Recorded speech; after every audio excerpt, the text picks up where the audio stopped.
Blue carnations don't exist, and I'm going to use this fact to illustrate an important concept in natural farming. I've been teaching Korean natural farming, KNF, for 14 years, and I think this will help you to understand what it is and how it works. My mother's favorite flower was carnation. We grew them in the garden, and whenever I bought her a bouquet for Mother's Day or her birthday, I'd always be sure and include carnations, and sometimes the bouquets would contain blue carnations. But I knew from growing carnations that they come in many colors, but they don't come in blue.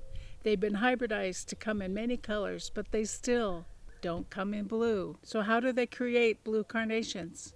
I want you to meet a brilliant young scientist. Her name is Scarlett. She took white roses, put them in water dyed with food coloring. The one with red food coloring is turning red. The one in green is a nice shade of green, and the one in blue food coloring is creating a blue rose.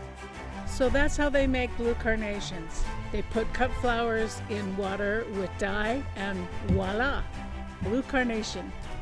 The roses do not need food coloring, but they have no way to filter out the dye, so they end up showing the dye in their petals as they uptake the water. Consider the natural state of plants, how plants behave in the wild, in nature. In the wild, there's no farmers to give them fertilizer, yet plants have somehow survived for countless eons without our intervention. I'm going to go over a brief introduction on how the cycle of life works. Even if you understand this already, please don't skip the next few seconds. I'm trying to make an important distinction, and I want you to understand the logic. Plants live in direct symbiosis with microbes. There are microscopic organisms, microbes, that live in the soil in the root zone. Some are in direct contact with the roots. Some even live within the roots themselves. When plants or plant parts fall and die, when animals deposit manure, when animals die, all these bodies are called organic matter, matter that was once alive. Organic matter contains nutrients that plants need to grow. But in this state, the nutrients are not in a form that plants can get to. The microbes in the soil perform this function for plants in exchange for sugars, extra energy that the plants excrete from their roots in exchange for the services that microbes provide. In nature, this intimate relationship with microbes is what allows plants to get the nutrition they need, when they need it, in the exact amounts they need. This is the natural state of plants. They use biochemical signals to tell the microbes what they need. The right microbe makes that nutrient available and is rewarded with a sugary treat. Modern agriculture works differently. Nutrients are mined and chemically processed to be available to plants as water-soluble fertilizers, placed into the soil and taken up by plants when they take up water. What isn't taken up by plants is then washed out of the field as runoff, which eventually pollutes rivers, lakes, and the ocean. Organic matter is composted to be available to plants in artificial compost piles. Directly adding compost can allow plants to take up nutrients because the nutrients have been converted by microbes in the compost pile. But not all nutrients may be present. Some may be available in levels that are too high or too low. This is why I call composting pile and pray.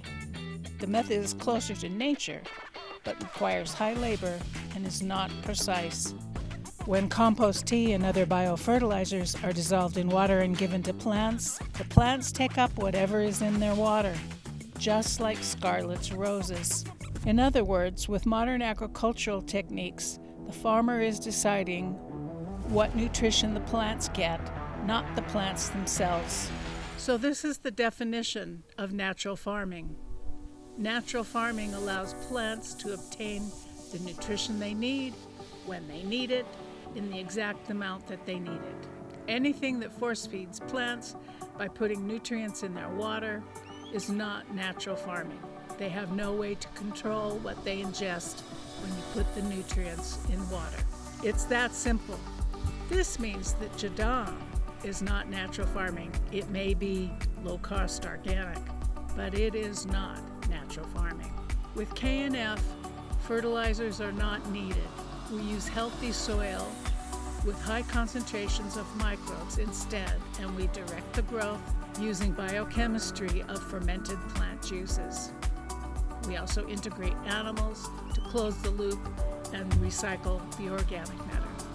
Plants are free to obtain their own nutrition on demand and are not force-fed by the farmer, as happens with modern agricultural techniques.